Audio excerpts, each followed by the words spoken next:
morning, board members, interim CEO, and members of the public.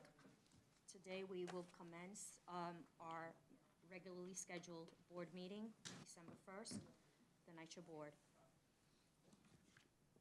Thank you. Being that there are no members of the public wishing to provide public testimony, we will begin with the regular calendar. I would like to just remind everyone to please silence all your phones, okay? And I would like to remind the board members and the presenters to please speak into the mic. So if you're speaking, please put your mic on, okay? Thank you very much. That said, let's start with the adoption of the minutes for our regular board meeting, which took place on November 30th. Do I have a motion? So moved, Gavin. Do I have a second? Second, Gonzalez. All in favor? Aye. Thank you very much. We now can start with our regular calendar for the December 21st meeting. We will start with item number 1.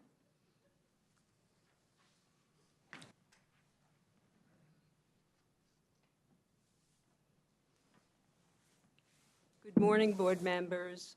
I'm Arlene Orenstein, Director for Risk Management, and I have the privilege to present the first resolution today, which is seeking your authorization to award the authority's excess workers' compensation insurance policy, including employers' liability insurance, to Safety National Casualty Corporation, a Tokyo Marine Holdings Incorporated subsidiary. The insurance will commence on January 1st, 2023, and continue through December 31st, 2025, at a not-to-exceed premium for 3 years of $4,522,592. Federal regulations require the authority to maintain workers' compensation, including employers' liability insurance, as a condition for receiving federal funds. Specifically, HUD 53102B, additional terms and conditions constituting Part B of the Consolidated Annual Contribution Contracts require this insurance. New York State also requires that employers in the state, such as the authority, secure such insurance or be an approved self-insurer. The authority has been a New York State qualified self-insurer since January of 1995, choosing to self-fund a portion of its workers' comp exposure, above which it purchases the subject matter insurance, not only to satisfy HUD, but to limit our catastrophic financial exposure to workers' comp claim expenses. Based on actuarial analysis, it has been consistently demonstrated that purchasing this insurance is less expensive than fully self-insuring all of the authority's workers' comp claim exposures. With that, I request your authorization to award the workers' comp insurance policy, including employers' liability insurance, to Safety National Casualty Corporation for a 3-year term commencing January 1st, 2023, with a not-to-exceed premium of $4,522,592.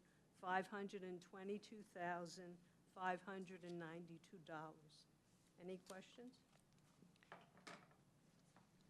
Arlene, not a question, but just a comment. I did read that we were able to do better than the cost estimate because of the positive handling of claims. So I just wanted to compliment you and your team for that. So Thank you. I'll take any compliments.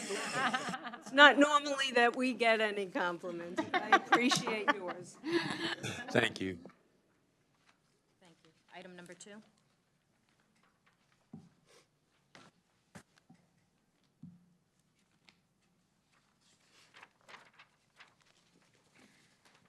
Good morning, everybody. Can you hear me? Okay. Thank you.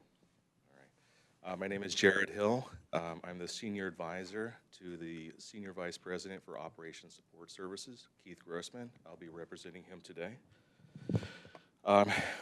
We are requesting approval for an award of an indefinite delivery, indefinite quantity, or known as an IDIQ, contract for plumbing services for heating.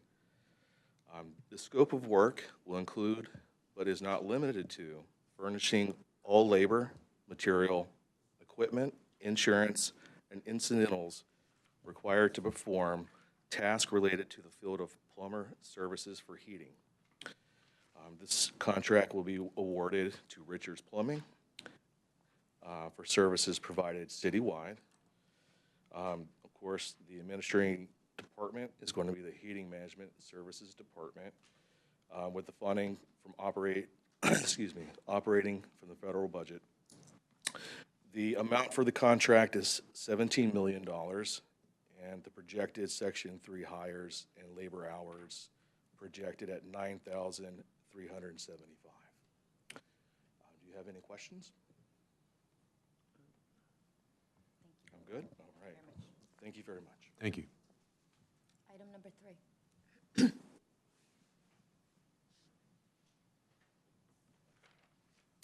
Good morning, board members. My name is Sergio Paneca. I'm NYCHA's Chief Procurement Officer. I will be presenting item number 3 for your consideration. Item number 3 seeks funding authorization in the amount of $182 million to enter into agreement with HD Supplies Maintenance Limited for the purchase and delivery of maintenance, repair, and operating supplies. The proposed agreement leverages pricing and terms and conditions of the Omnia Cooperative Agreement competitively awarded by Maricopa County, Arizona. With the board's approval, the agreement would commence on December 30th of 2022 and continue for 5 years through December of 2027. HD Supply has provided NYCHA with approximately $124 million worth of materials over the past 5 years. HD Supply is committing to NYCHA's MWBE goals of 15% minority and 15% women-owned businesses required under this contract. Given this proposed contract is for goods, a Section 3 plan is not required. A vendor name check was requested on October 5th of 2022 and is still pending. There will be no award to the vendor until a VNC is issued and no findings are identified to preclude award. Therefore, the Supply Management and Procurement Department respectfully recommends that the members approve this award resolution. Are there any questions? Thank you. I'm sorry, late on the button. Yes, Vice Chair. I know you've probably told me, but maybe I forgot, but how does this mayor play into this whole contracting? I'm sorry, I think you mentioned a mayor from somewhere? no, Maricopa County. So it's Okay. it's a cooperative contract through Maricopa Hearing is also County. going, okay. The only, no problem. The only distinction between Maricopa's award and our award is our requirement of MWBE, but at 30%, just shy of $60 million we'll be going. And I think that is a distinction that we're able, even under a cooperative contract, to put forward our policy requirements. And that was a question I had, a follow-up question, and that is that this is an agreement with a single company for a very large amount. Correct. They will subcontract. They will then subcontract, it's a good question, to 2 minority companies and 2 women-owned companies. So there will be 4 beneficiaries of the 30% requirement under this contract. Excellent, thank you. Thank you very much. Yep. Mr. N.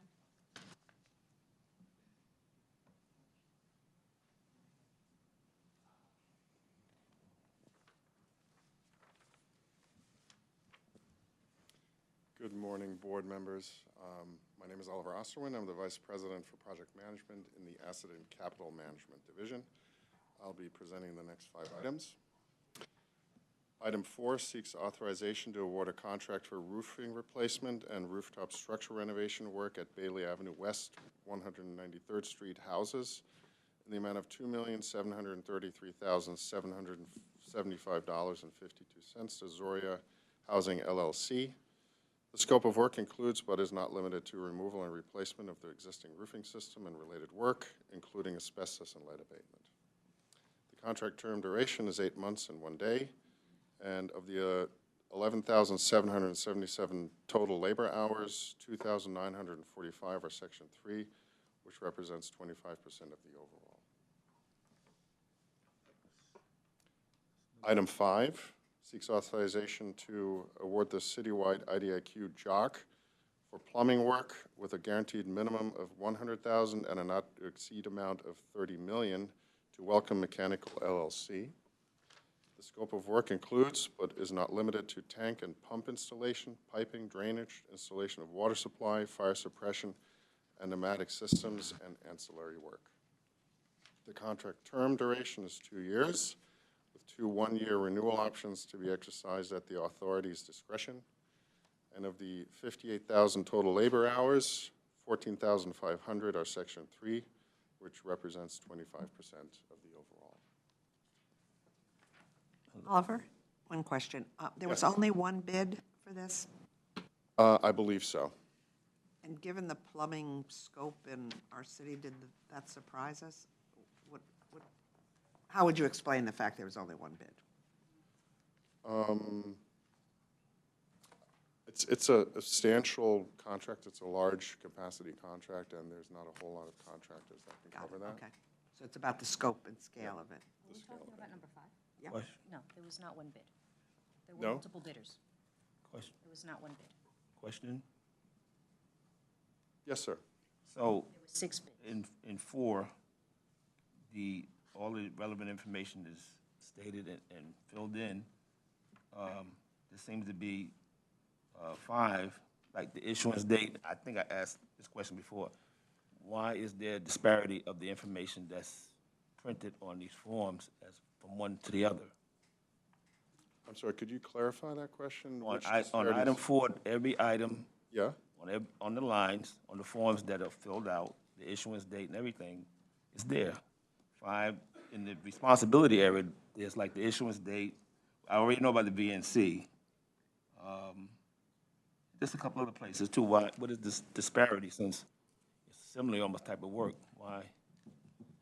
I'm not sure I understand the question. Which If I disparity- could, Yes, sir. so one is a roofing contract. Yes. And the other is for the plumbing work, which I think is focused on water and fire systems. Correct? So there's going to be 2 different kinds of requirements. And it may be that not every line on the certification is going to be filled out the same way for each vendor. But a basic contract has the expiration date. But when it comes to the board, we are relying on the staff to certify to us that all those items have been met and complied with. That is part of what they're doing when they fill that out. So that if there's something pending, they'll list that. If something's not applicable, there may not be anything in that particular line. So the certification that's signed off by the procurement officer is saying that we have attended to any of the information that's required to award this contract. That's how I understand the process. Okay, in the process, that process that you just explained, I think I also asked, could something like that be in writing to use as a reference when reviewing this work for me? I'm just saying, But that's the point of the checklist. okay, well, people can, we are human beings, they can have, maybe miss something, or it's just possible. I'm just saying, nobody's infallible with this work. And it's hundreds of thousands of people depending on, little things being checked up, but I'll take you at your word for what you said, but I can still have, questions and, because these are people making decisions for many, many people. We can move on to the next thing. We just add that the difference between 4 and 5 is the different licenses that are stated on both checklists. Other than that, the information is no different. 1, the VNC, we already received for number 4, and for number 5, the VNC is pending. Pending, Therefore, right. it indicates pending, so there would be no additional information filled in for VNC. And number 5 was not a sole bid, correct? No, Okay, There were 6 bids. okay. That's good to know. Thank you. thank you. So item number 6 seeks authorization to ratify the award of a contract to the lowest responsive and responsible bidder, TR Pipe, for replacement of underground steam and condensate piping distribution systems at Farragut Houses in the amount of $12,273,000. This contract is for the replacement of underground steam and condensate piping distribution systems at all 10 buildings. The scope of work includes, but is not limited to, excavation and trench construction between buildings, installation of new underground steam and condensate piping, and abandoning in place the existing distribution system. The contract's term duration is 1 year, 5 months, and 24 days. Of the 20,280 total labor hours, 5,855 are Section 3, which represents 25% of the overall. Question.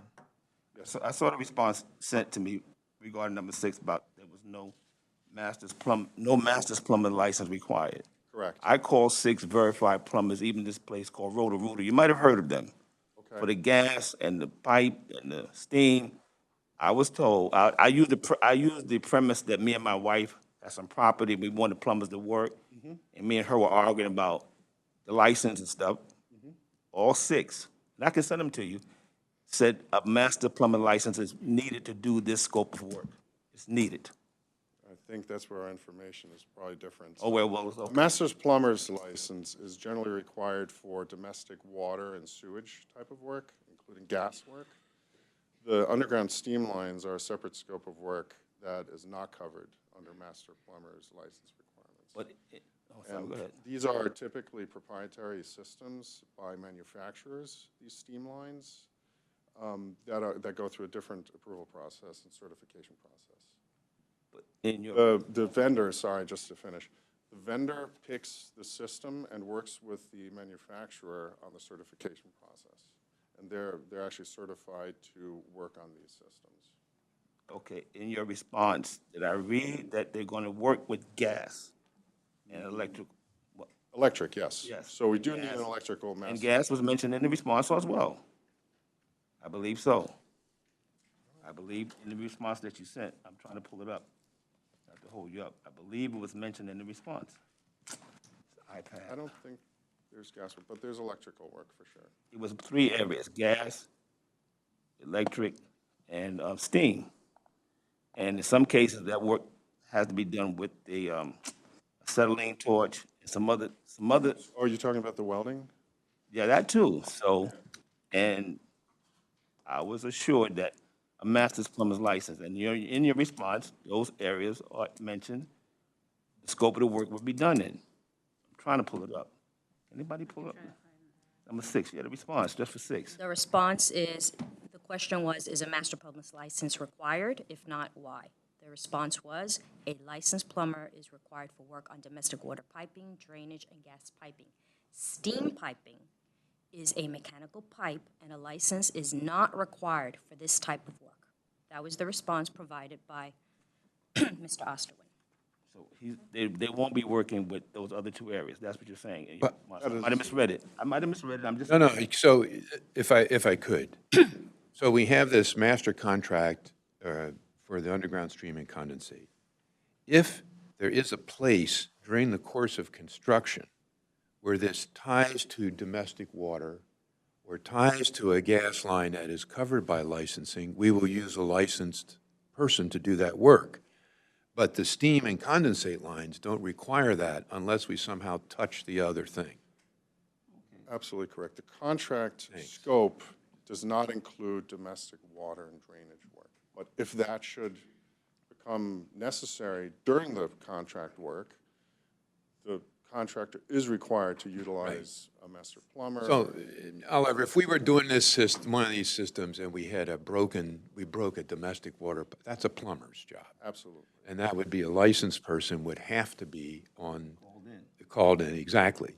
But that would also be part of what the vendor would be aware of in terms of making sure that anything that touches the areas that you're mentioning, everybody's got the right paper. Okay, all right. That's how I interpret the back and forth. Okay, well, maybe just a few more lines could be added for my benefit. So, as he just explained, I mean, seeing something written confirms what he just said, and it does, alleviate my, apprehensions about it. Thank you. Thanks, Greg.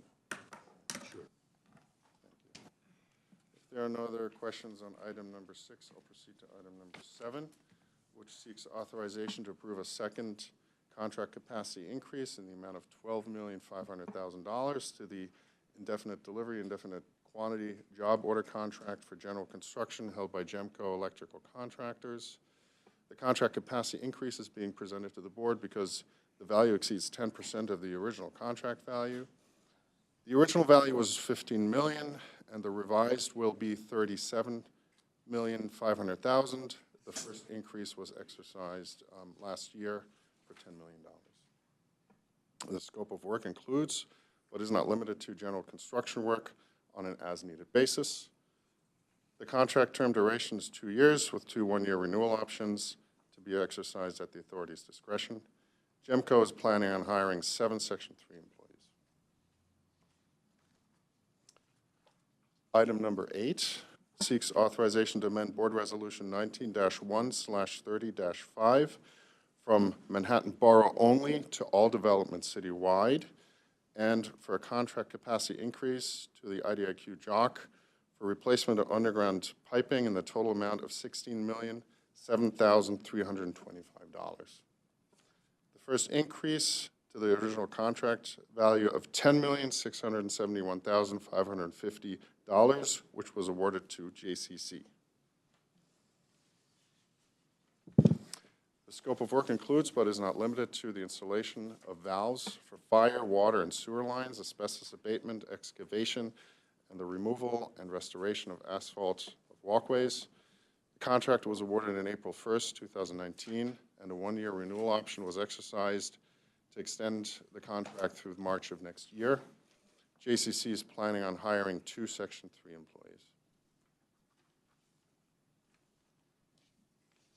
If there are no further questions, I appreciate your time. Thank you. Thank you. Number 9.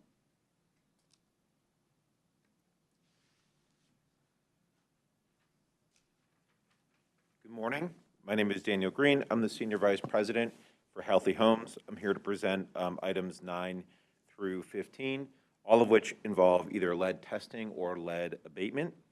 Item 9 requests authorization to enter into 8 indefinite delivery, indefinite quantity, or IDIQ agreements with 8 firms to perform lead inspections, also known as XRF testing, citywide. The total amount of all of the entire IDIQ is $50 million. Each vendor will be provided a contract with a not-to-exceed amount of $6.25 million, which may be increased or decreased upon written notice to the firm. The 8 firms are the ATC Group Services, LLC, Core Environmental Consultants, Inc., NTech Engineering, PC, CAM Consultants Corp., Led by Example Environmental, LLC, Lou Corporation, Tetra Tech, Inc., and TRC Environmental Group. The contracts will be commencing on December 22nd, 2022, and continuing through December 21st, 2025, or commencing on such other date as may be determined by the Chief Procurement Officer or the Senior Vice President for Healthy Homes, and continuing for 3 years thereafter, which includes an initial 2-year term and 1-year renewal option to be renewed automatically, unless the authority decides not to pursue that renewal option. And that is item 9, which we will continue doing lead testing throughout our developments at the new city standard of 0.5 micrograms per square centimeter. The next series of contracts are our abatement contracts, which we're very excited. Yep. Excuse me, just one quick thing. In the event that once the inspection is done, and let's say, for example, there's a flooding in an apartment that's already been cleared or tested, and lo and behold, now you find something, or the person that comes to do the repair may suspect it's there. Is there a hotline, or is there a place for the resident or the worker to call to get the apartment retested? So you wouldn't need to retest it under that circumstance because we're not adding any lead to the environment. So once it's tested, whatever is there or not there. So you wouldn't need to retest it. If it's there are detailed protocols, including protocols within the maximum work orders, to outline what the workers need to do. The workers can also always follow the EPA lead safe work practices if they want to presume positivity, which if it's negative, it wouldn't be there. But if they want to presume that, they would just use containment while they're doing the work, follow cleanup practices, and they can always request a dust wipe. And yes, there is a hotline for us to do a dust wipe, or you can there's a dispatcher office that we can send technicians to take the dust wipe. Okay. So yes. All right, thank you. So the next, any other questions? The next group of contracts all are our abatement contracts, which we're very excited about. We are scaling up for a big year of abatement in 2023. We had a good year this year where we abated over 1,500 apartments, and we're hoping for even better abatement numbers for next year. All of our abatements are being performed to the 0.5 standard. So I will begin with the first award. This is a contract for an IDIQ for lead-based paint abatement in occupied and unoccupied apartments. And the authorization is requested to award this IDIQ contract to the third lowest responsive bidder, which is a vendor named AGD Contracting Corp. They are a WBE.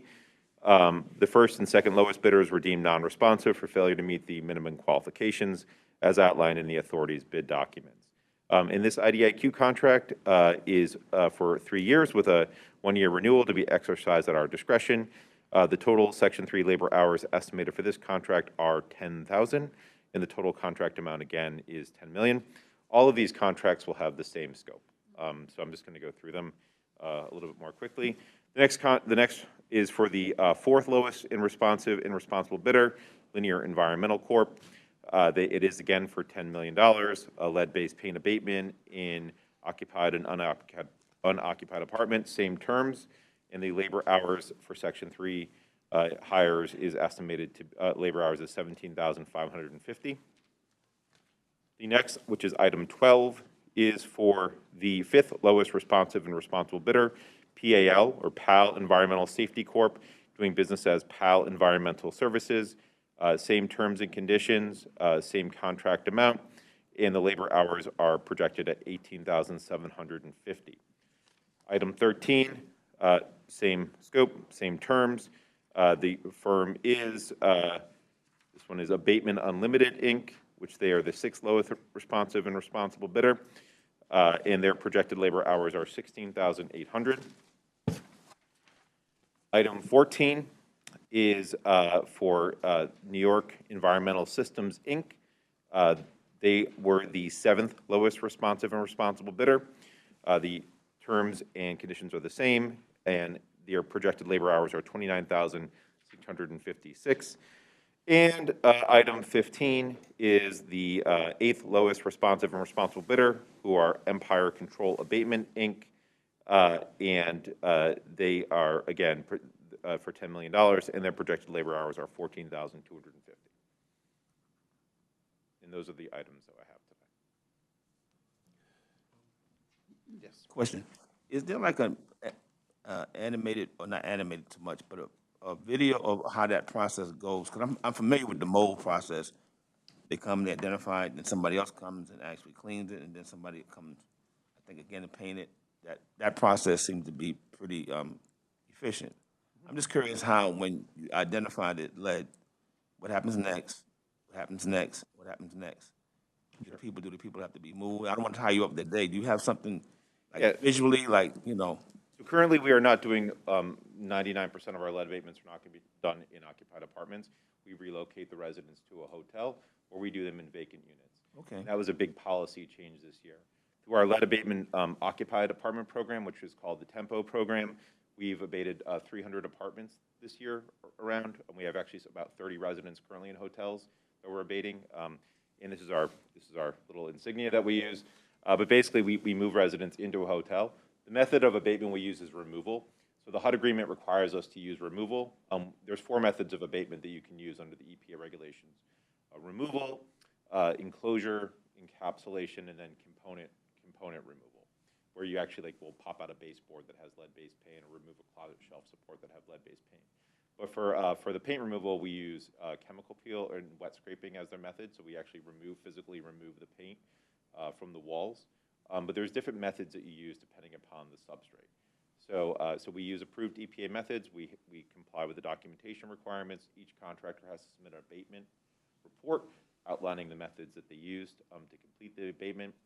And we do have a video of a recent abatement that we did in a community center.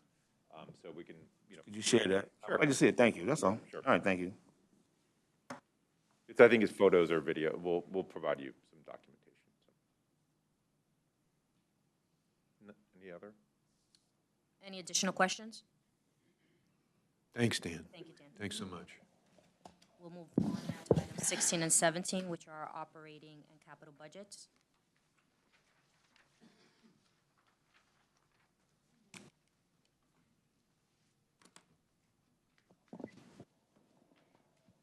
Good morning, everyone. My name is Anika Lesko Martinez, and I am the Chief Financial Officer of NYCHA. Pleased to present to you Board Resolutions 16 and 17. I'll read through the resolutions quickly, and then we'll take you through a presentation.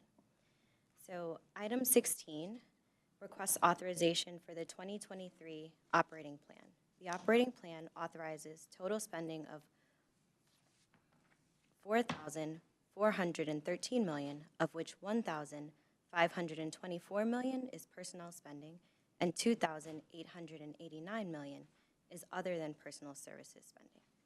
The other than personal services spending budget provides $1,455 million for Section 8 landlord payments, $463 million for contracts, $604 million for utilities, $110 million for supplies, $63 million for leases, and $194 million for all other costs. The operating plan estimates total revenues of $4,378 million, including authorization for a $65 million draw from the operating reserves and use of $17 million of real estate proceeds in escrow, pending HUD approval. The estimated 2023 deficit is $35 million at year end. The authority is committed to closing the deficit and will provide a mid-year budget update to the board. Resolution 17 requests authorization for the authority's 5-year capital budget plan for calendar years 2023 through 2027. It provides $8,612 million for planned commitments for infrastructure improvements, major modernization, and other system upgrades.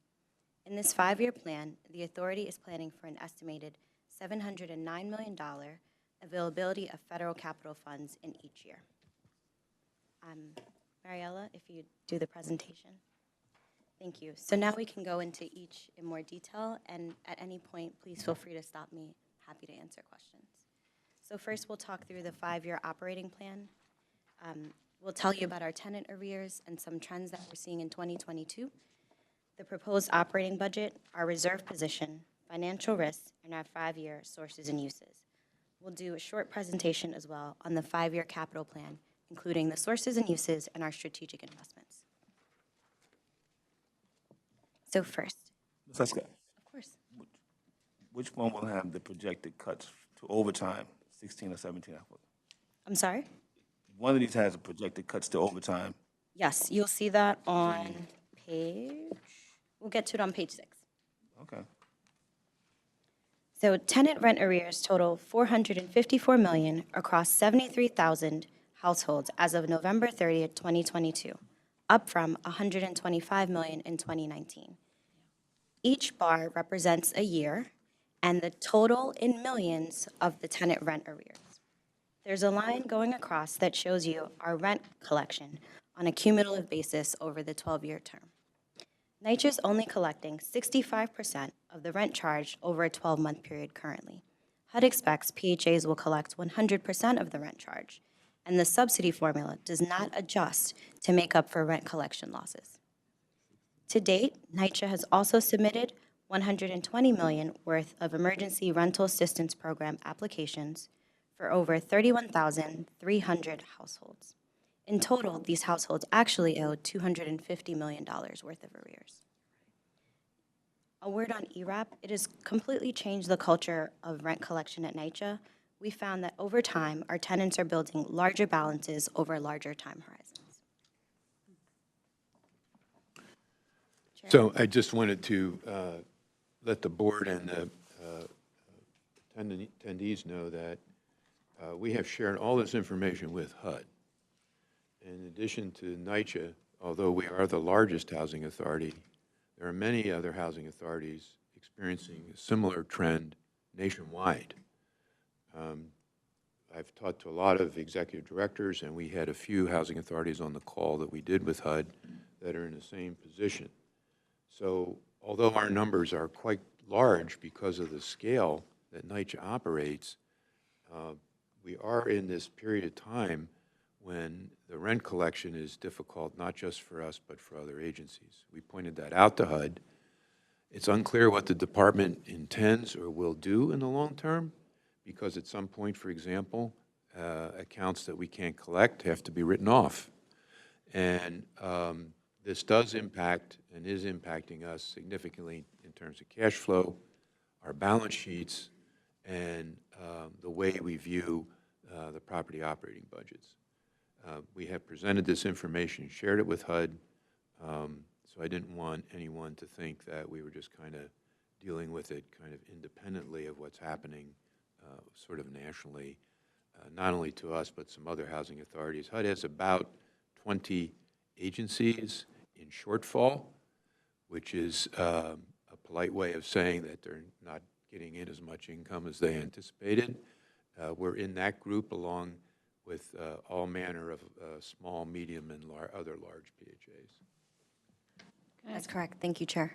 Board Member Adams? Yes. So I got your response about the rent not being an escrow. Correct. That seemed to be a little unfair advantage to the agency. What happened to that anyway? Like, it used to be a time you had to go there if a repair issue. I think, from my understanding, the judge would say, can you show that the rent is in that third-party account?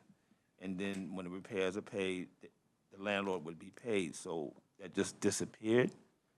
So that's currently not a requirement. So when we have gone to court and tenants have not paid the rent, the judge has not required them to hold back the funds in escrow.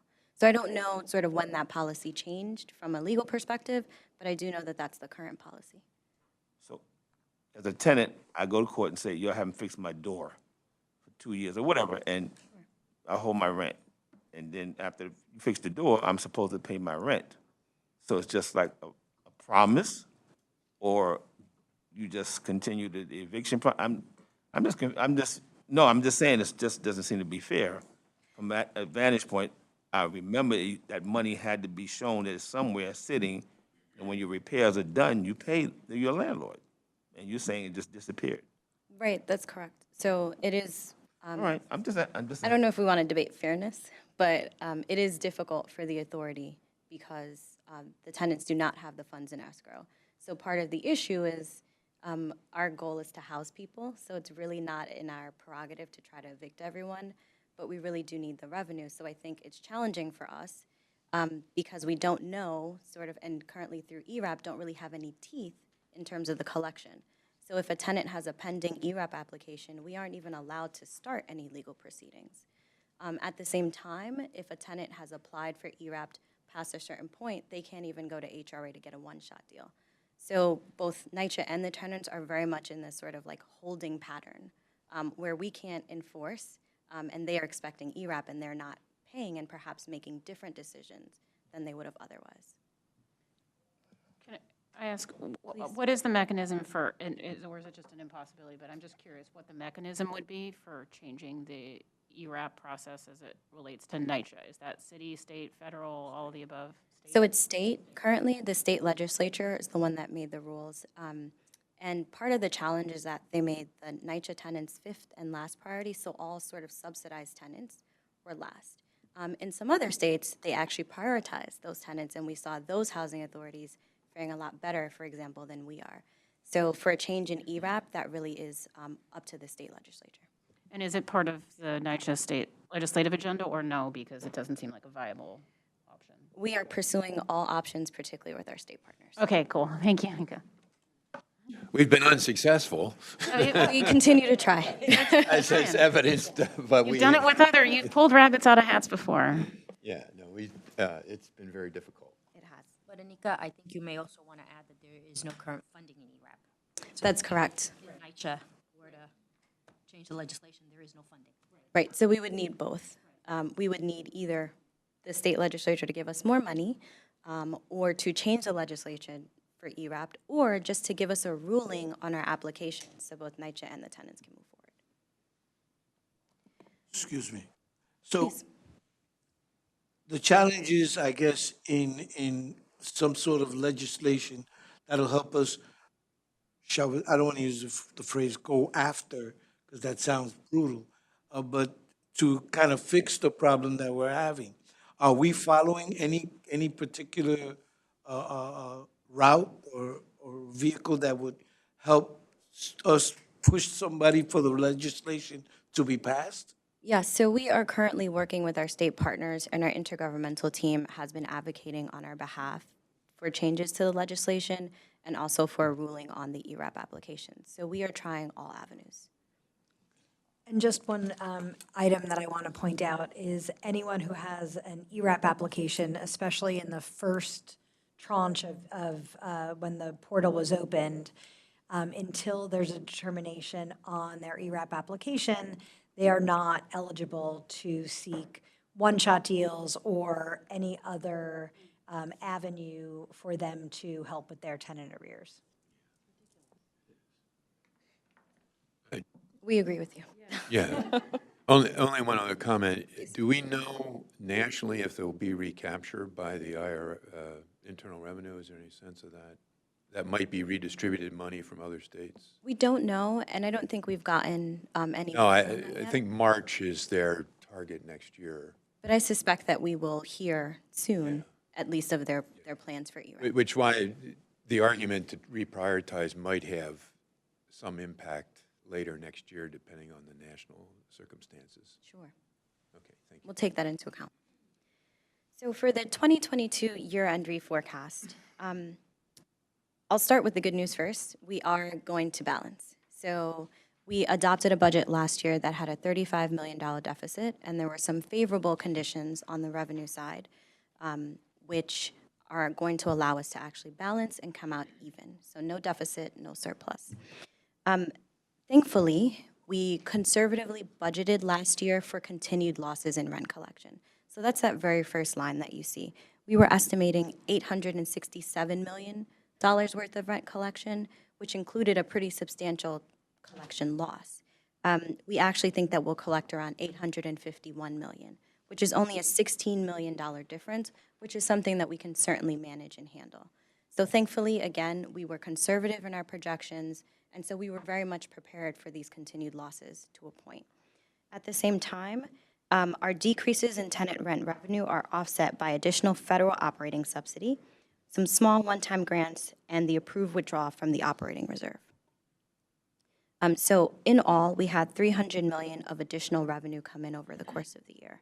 From an expense perspective, we spent an additional $265 million. So sort of that difference is where you come out balanced.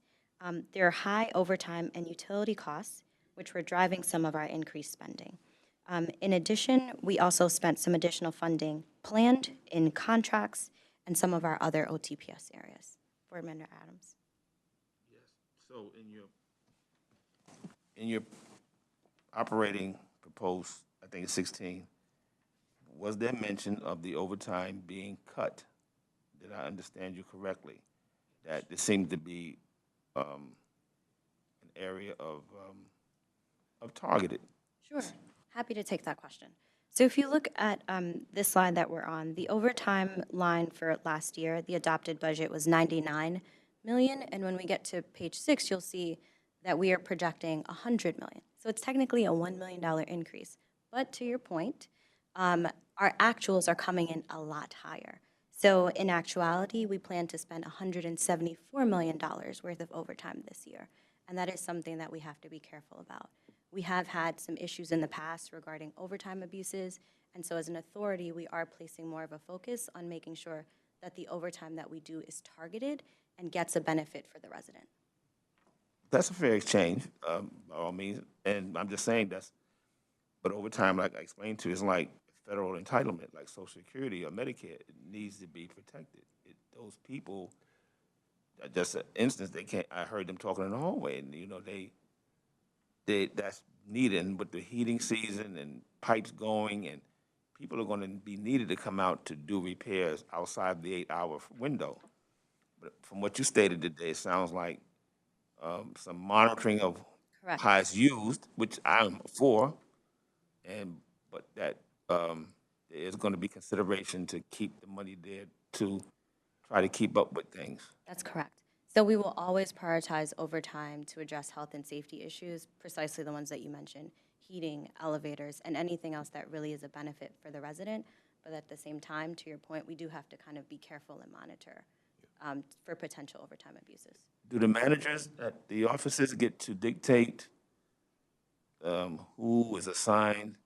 Like, we got this cold blast coming, so with the heating would decide their overtime, and then manager would assign overtime for something else, so. Correct. So each program office has the ability to sort of be flexible with their overtime to meet exactly the demands that you're discussing. Got you, okay. I just want to point out that the 2022 year end is going from 99 million in overtime to 174. So it's already an increase. And I have to part ways with my fellow board member because overtime is not an entitlement. I mean, overtime is helpful when we need people to come out, there's no question. But no one is automatically entitled to overtime unless we hit the labor standards required for that position. So our dilemma is that we're spending at a great rate because we have health and safety issues, but we have to be mindful that inside the operating funds we are given, this number is a cost driver, along with utilities and a few other things. So as the year unfolds next year, I think monitoring and deciding whether we have to moderate may be a decision that comes to the Housing Authority, whether we want it or not. And to my response, the term entitlement was probably not a good example, but the buildings and the things, in light of what you have just said, this is an agency, these buildings, this is an agency that it definitely is a Murphy's Law. Anything that happened will happen. And as Ms. Lescott, she satisfied me with the answer, saying that it's going to be monitored, but there will have to be money there to keep things moving. And some of the things that you implemented, I believe, like the weekend clean stuff and the blitzes and the other stuff, that was driven by overtime. So, but thank you again, Ms. Lescott. That's correct. Thank you, board member. Slide 5. So given our precarious financial position, owing to large tenant rent arrears, our increasing utility costs, and increasing HUD SDNY agreement expenses, we've taken the following proactive measures in the 2023 budget to curb our spending. First, our priority is to ensure a consistent pillar and property funding, and increases for the pillar areas where possible. Second, we've removed all non-essential contract spending in the central office departments, including our pillar areas and compliance departments, through a zero-based budgeting exercise. Third, we are reducing central office positions. We've eliminated close to 50% of the vacant budgeted positions in the central office, excluding, again, the pillar areas and compliance departments. And we recognize that further reductions may be required over time. And lastly, we're submitting an appeal to the operating subsidy to HUD, because part of the challenge is that the funding formula does not take into account the required environmental expenses that we've had to face over the last couple of years. So for example, the lead, the mold, asbestos, none of that is included in the HUD subsidy formula. And so part of the argument that we're trying to make is that if we're under an agreement and we're required to comply, then HUD, you need to adjust your formula to support us in that with additional funding. Danica, is the monitor supportive of this, and do we have any sense if HUD is open to it, and is the congressional delegation helpful here? So it's a great question. So I don't think we've actually specifically talked to the monitor about this one, but we have had 2 conversations with HUD already, and they are supportive. There is a formal process through which you have to make the appeal, so we're going through that formal process, and HUD, I will say, has been very supportive and helpful as we've come up with the analysis. If I could, they are supportive of the process in a technical way. And by that I mean, I'm just being candid. They'll help us get that appeal filed and put in. And what we're trying here has never been done. That's another thing. But There are 10 factors in the operating fund formula. Only one, the age of buildings, actually generates subsidy for us. Congress gave HUD the discretion almost completely to come up with the factors and structure of that subsidy formula. Very little of it's actually in statute, which is actually helpful. The question is, if we get the appeal and if we are successful, will HUD go back to Congress and ask for more money? That's sort of like the dominoes that have to drop. And to that extent, if we have a favorable reception on the appeal and HUD says, yeah, we think we'd like to do this, but we don't know if we have enough operating subsidy in '23 to do it, then I think we could go to the delegation and talk about it, even though we'll be in a tough Congress House next year. But the idea that is to force the recognition of what's happening here, that's never really happened anywhere else to this degree with lead, mold, asbestos, and the other requirements. So if we can get the appeal in, I think we'll come back to the board and let you know when we file that appeal. But they have been very helpful in, because they recognize the issue, but it's unclear what happens after we submit. No, Chair, that's absolutely right. And perhaps the only other thing I would add is that we know that annually HUD holds back around $30 to $40 million for corrections and appeals. But as the Chair mentioned, they've never done an appeal or seen one quite like this. So the appeals tend to be very technical in nature. You forgot a building, you underrepresented my number of units. It hasn't been, hey, by the way, your formula is flawed, and we'd like an additional 30 to 40 million. So it is a very gutsy move, but I think that we have a really strong analysis and a strong team that's working on it, and we will try our best. Next slide. If finance, I'm prepared to protest in DC. So You and me both. So for 2023, these are our sources and uses. So I just want to, make it really clear that this budget includes the items that we just discussed in terms of cutting the vacant positions, cutting down on some of the contract spending so that we can reallocate it to the areas where we really need it. We are continuing again to project only $850 million of tenant rent revenues as our collection losses increase. If we get additional ERAP funding, or if our tenants' behavior with regard to rent starts to change, then we will be able to, put additional resources out in the field.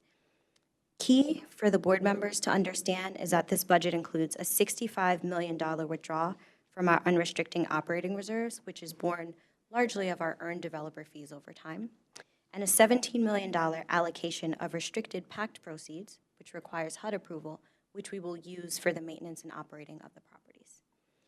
With all of that and the measures that we provided on the previous page, we are still anticipating a $35 million year-end deficit in 2023.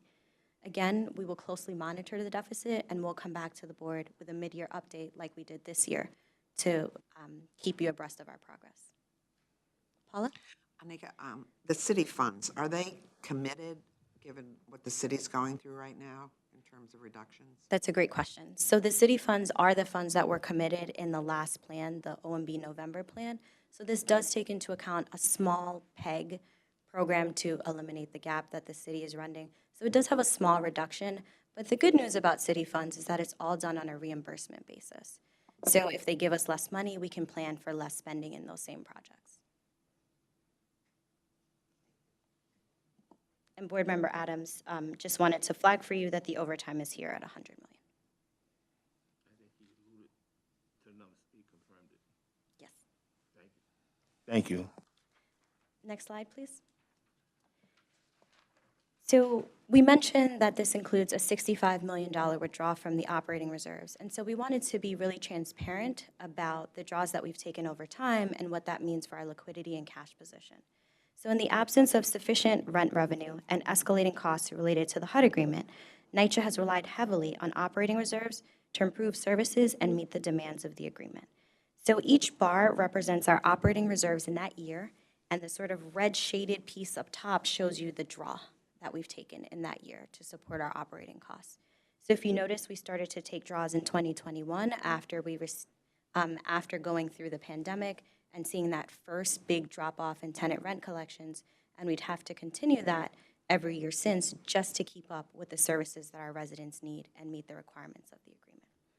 So the 2022 budget, well, I'll start with 2021. We did a $75 million draw in 2021, a $100 million draw in 2022, and this year we're estimating a $65 million draw. And the line that you see going across is the 1 month of reserves, which is on average around $254 million, because that's what we spend on in the average month at NYCHA. And so HUD recommends that a PHA of our size actually holds 3 to 4 months of reserves. That would be significant. So at NYCHA, we really strove just for 2 months of reserves, which would be $500 million. And what this means is that given all the draws that we've taken just to keep up with the requirements of the agreement and the services that our residents need, that in 2023, we'd be going down below 1 month of reserves. Chair? I just want to, is HUD still grading us on FAS? Yes. Okay. So I do not want them to ding us for this action.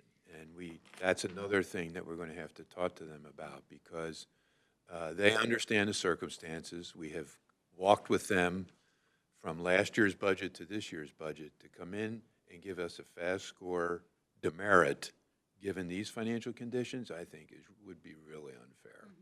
So if it comes to that, let us know. I'm not sure what the scoring cycle is, but they should not score us on being under the requirement.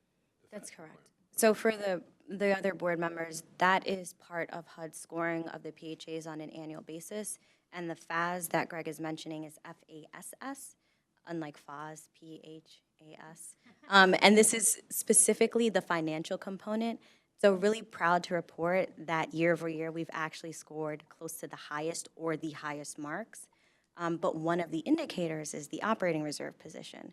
And so this year, we will actually, given what's happening, receive a lower score on those financial indicators because of the operating reserves. So if we were Board Member fortunate Gavin? enough to get some additional funds from some magical source, would the first action be to restore the reserve? Yes. That would certainly be our first. We would try to, well, first, we'd actually have to Balance. deal with the deficit. Yeah, we'd balance and then, right. The $35 million deficit, and then I think beyond that, we'd want to hold back some funds because, again, given what we're seeing, if we want to continue this pace of spending in 2024, we are going to need additional funding. Excellent, thank you. Next slide. So these are a few of the items that were discussed during the course of the presentation, but again, we just wanted to bring it up to the top of mind for board members in terms of our financial risks. So without additional funding or improvement in tenant rent payments, NYCHA will be forced to significantly cut our expenses and curtail property repairs beginning in 2024. And this could potentially impact the repairs required for the HUD SDNY agreement compliance. So 5 of the major risks are outlined down below. So first, we have $120 million in ERAP funding, which is unlikely, while those same households with pending ERAP applications amass over $250 million in arrears. Second, we've made a heavy reliance on one-time unrestricted developer fees to cover our ongoing increased expenses from the HUD agreement. So you're using one-time funding to cover these ongoing expenses that you know will come every year. And the challenge is, well, what happens when you don't have that additional resource? Third, we've made repeated reserve draws, which reduces our cash position, making it difficult to respond to unanticipated issues, pre-fund capital projects, and mitigate any unexpected delays or reductions in grant funding.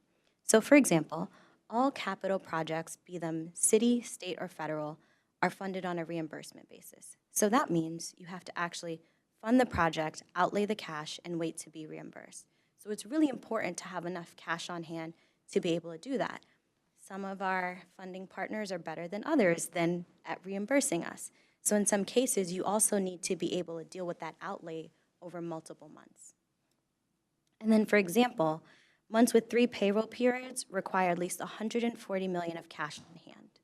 And that happens at least twice every year, in addition to the ability to cover all the other vendor payments. So we have significant financial obligations that happen at different periods of time, and we need enough cash on hand to be able to meet those obligations.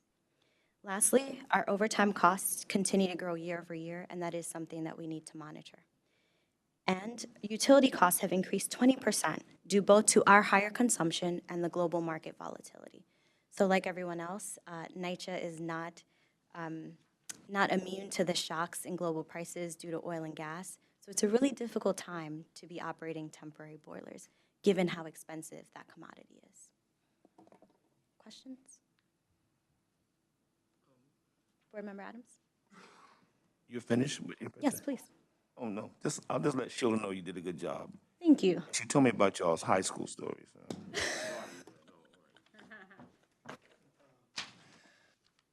So we just want to flash, Mariella, the next slide, which is our 5-year proposed, oh, I'm sorry, Board Member Gonzalez. I was just, I see that we're handling everything that we can with every possible resource. Correct. And that we're trying to meet the challenges that we're facing. Now, that's great that the board and the people in this boardroom know that, but I was wondering if there's any possible way, if a little something can be put in so that residents will realize the challenges that we're facing in this particular issue, and maybe some of the other concerns. But right now, this would be something I feel that would be somewhat beneficial if they knew the challenges that we're up against. Board Member Gonzalez, that's a great point and something that we can certainly take into consideration. I know, for example, in our February rent insert, we are going to be putting a reminder to tenants that they should be paying their rent. We are going to try to message a little bit around ERAP and the unlikeliness of that funding so people continue to catch up with their rent. And so I think next year we are going to be, as an authority, doing a lot more on rent collection and, to your point, educating the residents. So thank you for that comment. Thank you. Board Member Adams? I can't remember the name of the program, but I mentioned it, Greg, a while back. The one that is actually paying rent. I don't know the name of it. But One shot? No, it involves electronic, something from downtown to the management office for the final step for the rent to be paid. The lady explained to me, they paid 18 months of rent her. Other lady had 11 months of rent paid. Another lady had 6, 7 months rent paid. But it just seemed that, and the only reason they were at the management office because there's an IT issue in the processing of 1 to 2 to 2 to the third last step. And they had to follow up at the management office, but I forgot what it was. I know I sent the email to them, but there is something. I'm not sure if it's ERAP, but It might be the HRA one shot from what you're it's a describing. portal they had to go into. I think that's the same thing, although I've never been in the portal, to be fair. But to your point, one of the things that we are going to be doing with the tenants is sort of educating them on all the resources that are available to them in terms of catching up to their rent. So again, our goal is to keep people housed and help connect them to the services. So to the extent that there are any social services, city programs, we are going to encourage our tenants to take advantage of all of those items. And one-shot deal is not a gimme no more. It's literally like you're trying to get into the country, trying to get the money. The steps are, they give you 8 Metro cards, and you have to go to 8 different places. Yes. I'm not sure if I'm familiar with that one. Drug tested, there's a lot of steps to getting money for rent with HRA. Besides the waiting 7 to 8 hours, 6 and 7 hours at the place. So it's a big step. It's not like that no more. If you recall the program, though, please send it to me, and I'm happy I try to find out what it is. The one that actually paying the rent. It was like 8 people. I mean, it was a small sample size, but they were just there waiting for the services to be transmitted to the management office to do whatever had to be done to credit the rent into their accounts or something. I'm not sure. But I'll try to find out what the name of it is. Okay, thank you. All right. So just quickly on the 5-year proposed sources and uses, I will just note that this is a lot better than our sources and uses have been over 5 years. Many of you who've been on the board with us might remember some pretty large $100 million, $300 million deficits. So we have been careful this year to think about how we continue that trend of reduced spending. But of course, as board members, you know that every year we come back and we refresh this. So we really do try to focus on, the current year at hand, the 2023, and project out as best we can. But next year, we will come back, look at the 2024 column and all of the out years, and consider, what additional revenues we've gotten, what do our additional expenses look like, and how we might want to adjust that out-year forecast. So we'll just quickly go through the 5-year capital plan as well. So HUD requires the authority to do a 5-year capital plan, although they only provide funding on a 1-year basis. So we, of course, comply with all HUD rules and regulations where we can.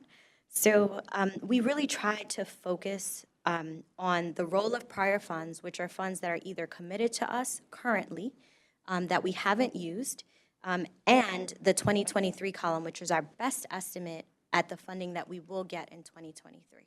So between those two columns, there is $3,675 million available in 2023 across all of our capital sources. So that's federal, city, state, and some of the small disaster recovery programs. Since January 2022, we've been spending $81 million on average per month on our capital projects across all funding sources. So at the very top, you'll see the role of prior funds, the sources going out into the out years. Again, we've shaded the out years because we want to be really careful about not sort of overstating or overestimating what could happen over the next 5 years. And down below, you see the uses of those funds in major categories. So by and large, the majority of our funds on capital are spent on construction hard costs, the actual large-scale repairs and construction, followed by the soft costs, the required environmentals, design, architecture, and then smaller allocations for energy and sustainability work, as well as our information technology, which requires large-scale fixes of major systems at NYCHA.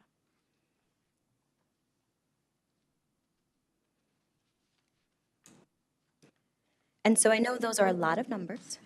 So we've tried on the next page to kind of tell you what that buys us and where those funds will be allocated into some major categories that we think would resonate with you.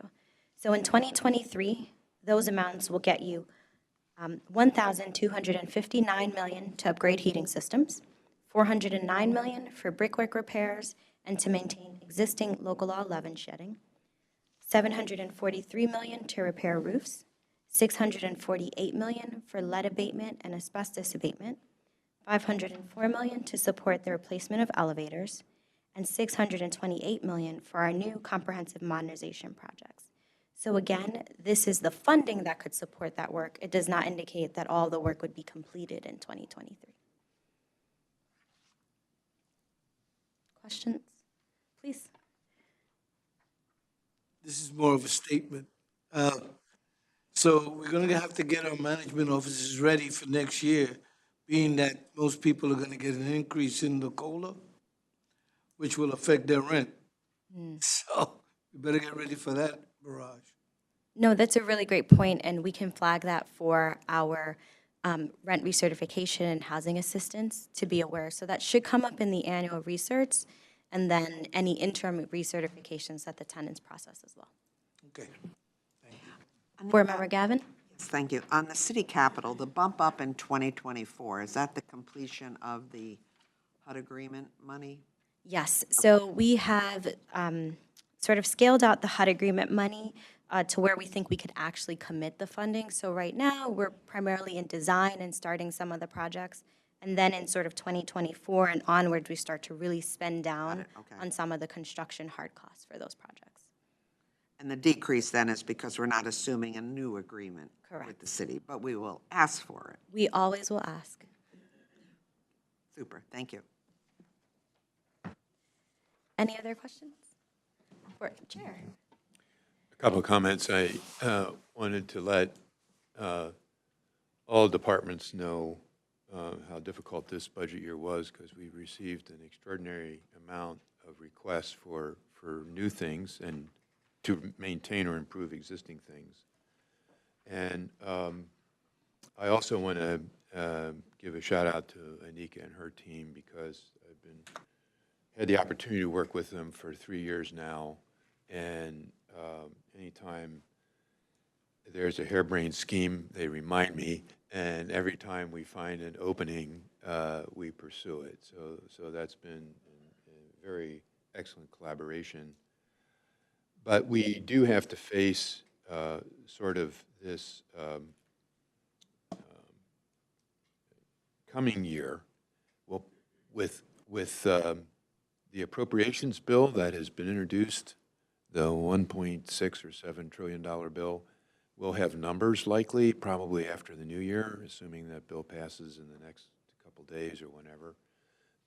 And we can see what that impact might have on our budget calculus for next year, because there's usually some small pots of money we could go after.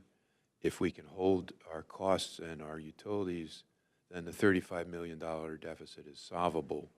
What gets difficult is the 24-year out years. So I appreciate those departments that had to revise or rethink what they had to do, and appreciate finance and the rest of the teams being able to work through this.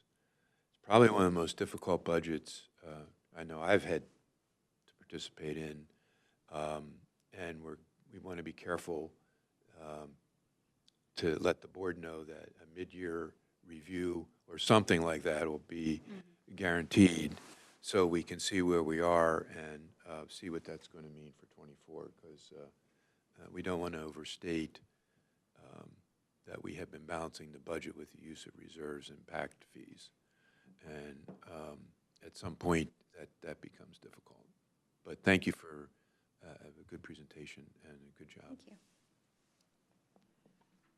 you. You know, Board Member I'd Gavin? like to add the compliments on the work that went on for all of the staff. I did note, though, in the 5-year plan, we are forecasting rent going down, down, down. So for me, there's a whole area of what are our options on that. So it's both collections, it's the formula, all of that. So I think that is a long-term concern that is going to need some new ideas and thinking. So for the future, I'm going to thank you also.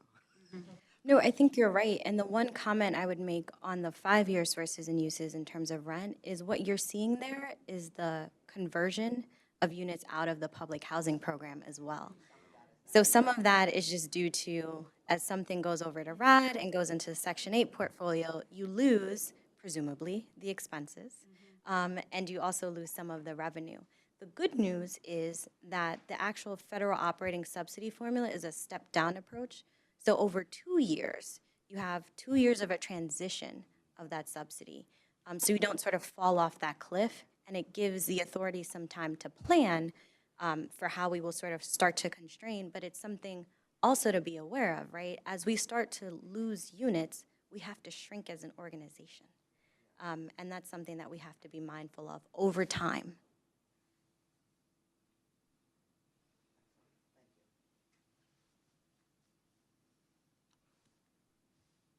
Great. Thank you so much. Thank you. Being that there are no further questions, there were 17 items presented for board approval, Chair. Do I have a motion to approve the 17 items? So move. Second. All in favor? Aye. Aye. Thank you very much. Having no further business, do we have a motion to adjourn? So moved. Second? Second. All in favor? Aye. Thank you very much to all. Wishing everyone a happy holiday season. Be safe. Thank you. Happy holidays. Thank you. The end time for this meeting is 11:20. Thank you very much, all. Thank you.